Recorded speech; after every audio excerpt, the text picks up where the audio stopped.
Bismillahirrahmanirrahim. Assalamualaikum warahmatullahi wabarakatuh.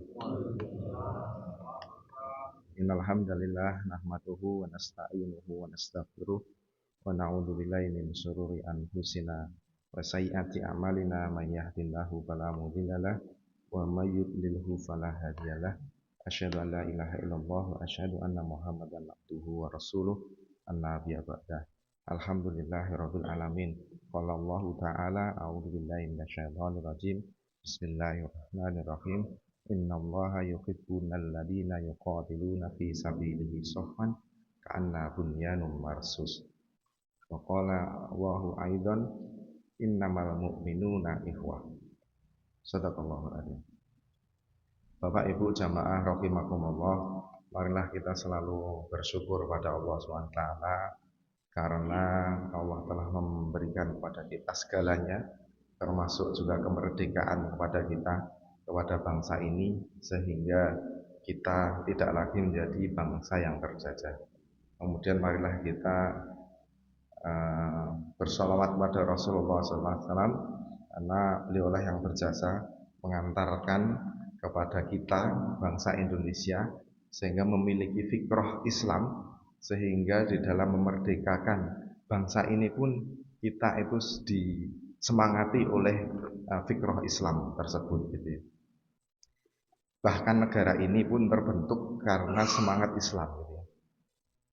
Di dalam pembukaan, misalnya pembukaan undang-undang itu disampaikan bahwa kemerdekaan itu adalah hak segala bangsa, dan oleh sebab itu maka penjajahan di atas dunia harus dihapuskan. Di dalam pembukaan itu di alinea terakhir juga disebutkan dasar negara kita Pancasila gitu ya. Ketuhanan yang Maha Esa, kemanusiaan yang beradab, persatuan Indonesia, kerakyatan dan seterusnya gitu.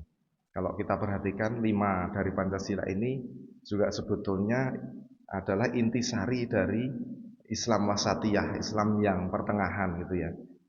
Yang tentu saja diawali dengan ketuhanan, semuanya itu diawali dengan ketauhidan. Kemudian yang kedua kemanusiaan, itu juga nilai-nilai dalam Islam. Kemudian yang ketiga persatuan. Kemudian yang keempat adalah demokrasi, kerakyatan yang dipimpin oleh hikmat dan seterusnya. Kemudian yang kelima adalah keadilan. Sampai dengan sekarang bangsa Indonesia juga masih konsisten ya untuk menjalankan dasar-dasar negara ini. Bahkan negara kita konsisten di dalam mendukung Palestina misalnya, di dalam memperoleh kemerdekaan dari penjajah Israel gitu. Misalnya begitu. Menteri luar negeri kita misalnya di dalam setiap pernyataannya mendukung kemerdekaan Palestina selalu membuat kejutan dunia gitu ya dengan pernyataannya. Kemudian pernyataan dari Panglima TNI kita juga pernah menyatakan apabila PBB mengizinkan maka pasukan kita pun akan menjadi salah satu pasukan pengaman PBB gitu ya. Nah, kalau kita perhatikan perjuangan rakyat Palestina ini mungkin tidak jauh berbeda dengan perjuangan bangsa Indonesia gitu ya. Perjuangan bangsa Indonesia dalam mendapatkan kemerdekaan itu banyak diinspirasi oleh Islam gitu. Misalnya pernyataan merdeka atau mati Bung Tomo misalnya, atau misalnya resolusi jihad misalnya, atau misalnya ada kata-kata gitu misalnya hubul waton minal iman misalnya gitu. Nah itu juga semuanya adalah diinspirasi dari fikrah Islam gitu. Kalau kita perhatikan bangsa Palestina juga kayaknya sama itu kayak gitu ya. Rakyatnya begitu tidak takutnya dengan kematian gitu ya. Rakyatnya tidak takut dengan kematian karena mereka memang fikrahnya mungkin sudah Islam dan ada musuh bersama, ada perjuangan bersama untuk memerdekakan bangsa gitu. Begitu pimpinannya meninggal satu, dibunuh, langsung muncul yang lain. Beberapa hari yang lalu mungkin kita mendengarkan ada berita bahwa salah satu pimpinan pergerakan di Palestina yang namanya Hamas itu, Ismail Haniyah itu dibunuh gitu ya. oleh konspirasi. Sampai sekarang belum tahu ini yang membunuh siapa. Tapi dibunuhnya itu di Iran gitu ya. Di Iran bersama ininya, bersama dengan pengawalnya gitu. Nah, bulan April sebelumnya 3 orang anaknya, istrinya sama cucu-cucunya dibom gitu ya, meninggal gitu ya. Syahid di Palestina, di Gaza gitu. Tapi sepertinya semangat tidak pernah kendur gitu ya. Jadi begitu ada pimpinan yang dijadikan oleh Palestina itu sudah menjadi target dari Israel gitu. Tidak hanya dia tapi juga seluruh keluarganya gitu. Begitu Ismail Haniyeh ini syahid meninggal, muncul tidak 24 jam, kurang dari 24 jam langsung dimunculkan lagi pemimpin yang di belakangnya maju. Yaitu siapa? Sama Abu Zuhri ya. Sama Abu Zuhri. Dan apakah Zuhri ini lebih kurang baik daripada Ismail? Tidak, semangatnya sama gitu. Ketika dia munculkan, dia udah siap-siap tuh bahwa seluruh keluarganya menjadi target dari pembunuhan dari Israel. Nanti kalau Abu Zuhri ini meninggal juga mungkin di belakangnya siap-siap maju gitu. Seperti yang terjadi di Perang Uhud mungkin ya, yang membawa bendera itu berganti-ganti meninggal, berganti lagi meninggal, berganti lagi, tidak ada habisnya sampai selesai perangnya. Nah gitu kira-kira kalau Islam ini sudah masuk ke dalam jiwa seorang manusia, seorang muslim, maka sepertinya semangat itu akan terus membara karena eh, apa? Dia akan mempunyai sikap bahwa dia lebih mulia hidup dengan Islam atau mati dalam kesyahidan gitu. Wahya bima'rifatik wa mithalasa dadi fi sabilik ya, kira-kira begitu. Nah, Bapak Ibu semuanya, nah sebetulnya sudah banyak ulama-ulama, syekh-syekh yang membuat sebuah buku untuk merangkum pemikiran-pemikiran Islam ini ya. Nah, salah satunya adalah ulama dari Mesir misalnya, Syekh Hasan al-Banna misalnya gitu ya, membuat buku misalnya Risalatut Ta'lim, Risalatut Ta'alim. Ta'alim itu jamak dari taklim gitu ya. Risalah dari ilmu-ilmu. Nah, di situ ada beberapa yang disampaikan terkait dengan Islam gitu ya. Yang pertama mungkin ada ada 10 gitu yang terkait dengan Islam itu, tapi hal pertama yang disampaikan oleh beliau itu adalah bab tafahum atau paham. Sebetulnya Islam itu apa gitu. Nah, itu kita di buku itu tuh di buku itu dibedah bagaimana kita memahami Islam gitu. Kalau kita baca sebetulnya yang disampaikan adalah Islam wasatiyah gitu ya. Jadi Islam yang sebetulnya eh, pertengahan, yang di tengah-tengah, yang selalu mengutamakan persamaan dibandingkan perbedaan akhir-akhir itu. Karena ukhuwah itu di dalam Islam itu mulia gitu ya. Jadi sesama orang muslim itu harusnya eh, tidak saling mencurigai, tidak saling menyalahkan dan lain sebagainya. Maka ketika kita bertemu seorang muslim, bahkan ketika kita ketemu sama manusia, itu sesuai yang diajarkan oleh Rasulullah itu bukan dicari perbedaannya, tapi dicari persamaannya dulu biar ngobrolnya itu enak gitu. Apalagi sama-sama muslim gitu ya. Pasti banyak persamaannya dibandingkan perbedaannya. Kemudian yang kedua setelah tafahum itu ikhlas. Nah, setelah ikhlas baru amal. Nah, ini saya mungkin akan bicara sedikit terkait dengan yang amal gitu ya, amal. Nah, di dalam bab amal itu ada membicarakan tentang marotibul amal gitu ya, marotibul amal. Tertib di dalam beramal dalam Islam itu seperti apa gitu. Yang pertama adalah dibahas tentang islahul nafs atau memperbaiki diri sendiri. Jadi setiap kita adalah dai, kata Umar ya. Setiap kita adalah Umar itu pernah berkata ini, nahnu khiyarun min khiyar gitu. Maksudnya setiap kita itu harusnya merasa beruntung karena kita adalah sesuatu yang terpilih dari yang terpilih dan yang terpilih gitu. Nah, yang terpilih yang terakhir itu adalah kita semuanya itu adalah dai. Yang pertama itu kita adalah bangsa manusia, bukan dari bangsa jin, malaikat, gunung dan lain sebagainya. Kemudian khiyarun yang kedua, kita adalah manusia yang beragama Islam gitu. Nah, kemudian yang khiyarun yang ketiga kita adalah Islam yang selalu berdakwah gitu. Nah, kira-kira gitu. Yang berdakwah itu tidak bisa kita melakukan dakwah kepada orang lain kalau nafs atau diri kita itu belum selesai gitu. Maka di dalam marotibul amal ini hal yang pertama disampaikan adalah uh, islahul nafs atau memperbaiki diri sendiri. Di dalam muasafat memperbaikan diri sendiri itu ada 10 ya di situ ya. Sudah sering saya sampaikan di sini mulai dari salimul akidah, akidahnya lurus, kemudian shahihul ibadah, ibadahnya itu benar sesuai contoh Rasulullah. Kemudian matinul khuluq, apa namanya? Khuluq itu apa? Akhlaknya itu matin, bagus gitu ya ke semua makhluk, semua 360 derajat gitu ya. Bagus kepada diri sendiri, kepada anak, istri, pasangan, orang tua, orang-orang sekitar, tetangga, kepada negara, kepada tanaman, tumbuhan, hewan dan lain sebagainya.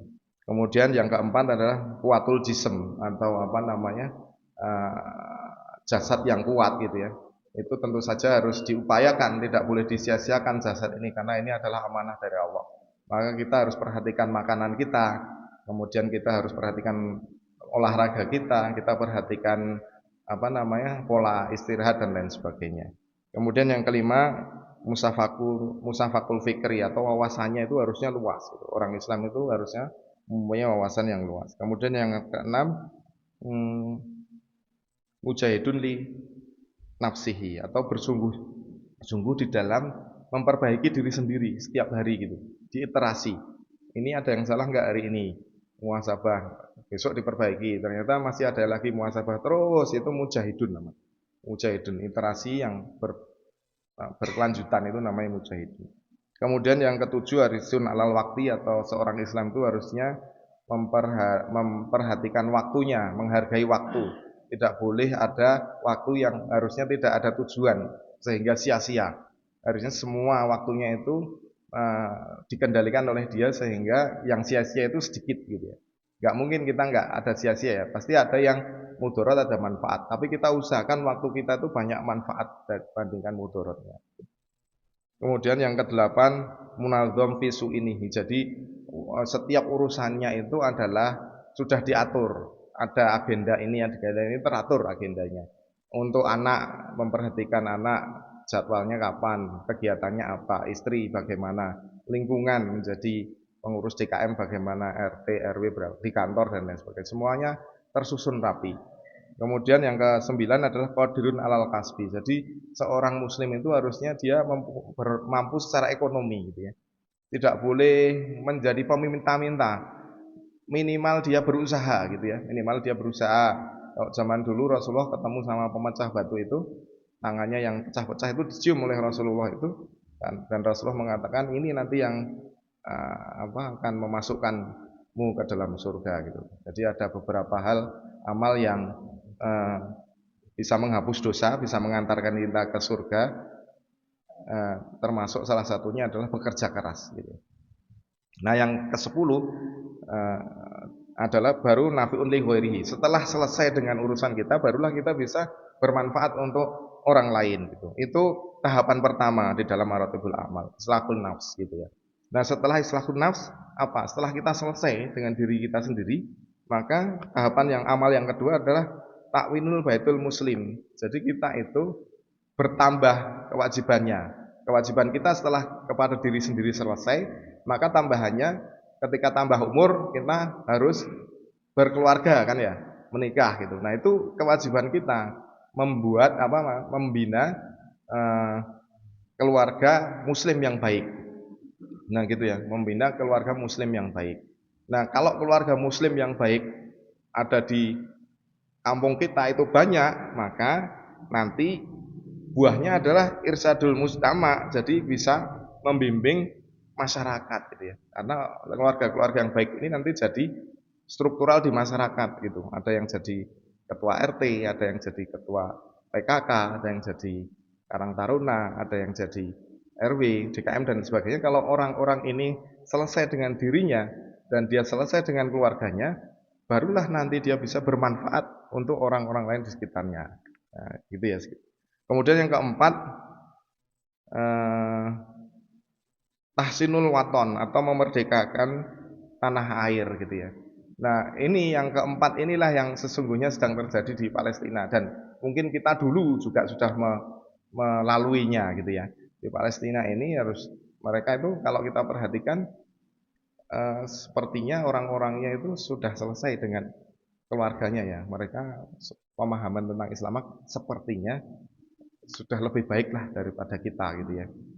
Bagaimana dia menempatkan Islam di dalam kehidupan sehari-hari itu kayaknya sudah mereka pahami. Kemudian mereka juga sudah keluarganya kayaknya sudah kuat-kuat gitu ya. Orang-orang Palestina itu kuat-kuat gitu. Ada yang meninggal satu karena perjuangan itu enggak sedihnya itu enggak lama gitu. Langsung semangat lagi, semangat lagi, semangat lagi gitu ya. Nah, sehingga inilah yang membuat kenapa perjuangan di Palestina salah satunya Hamas itu tidak pernah kendur gitu. Karena Ismail Haniyah pernah mengatakan sesungguhnya Hamas itu kekuatannya adalah pada rakyat Palestina, terutama di Gaza. Di mana dia digempur begitu rupa habis itu rata semua bangunan dengan tanah itu, keluhannya itu ya ada tapi nggak dominan gitu. Mereka itu ya langsung aja menjalani bahwa ini adalah dari Allah gitu ya, keputusan dari Allah. Mereka jalani gitu. Ada keluarganya yang meninggal, mereka sedih sebentar kemudian semangat lagi dan seterusnya.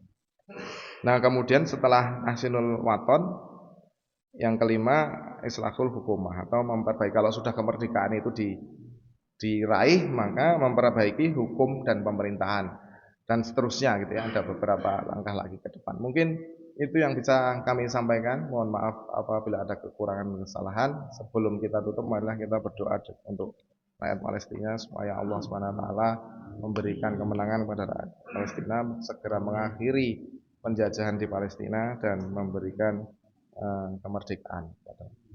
Allahumma alhamdulillahirabbil alamin wa shalli ala Muhammad wa ala Muhammad. Allahumma a'izzal Islam wal muslimin. Allahumma a'izzal Islam wal muslimin. Wa a'izzal Allahumma ansur ikhwanal muslimin mujahidin di Palestina. Allahumma sabbit imanahum wa farik. Allahumma sabbit imanahum wa anzil sakinata fi qulubihim wa wahid sufufahum. Allahumma dammiril yahuda wa Israel. Allahumma dammiril yahuda wa Israel. Allahumma dammiril yahuda wa Israel wa syaddid samlahum wa farik samlahum. Allahumma ansur ala mujahidina a'da'ana wa a'da'a din birahmatika ya arhamar rahimin. Rabbana atina fid dunya hasanah wa fil akhirati hasanah wa qina adzabannar. Subhana rabbika rabbil izzati amma yasifun wa salamun ala mursalin. Alhamdulillahirabbil alamin. Assalamualaikum warahmatullahi wabarakatuh.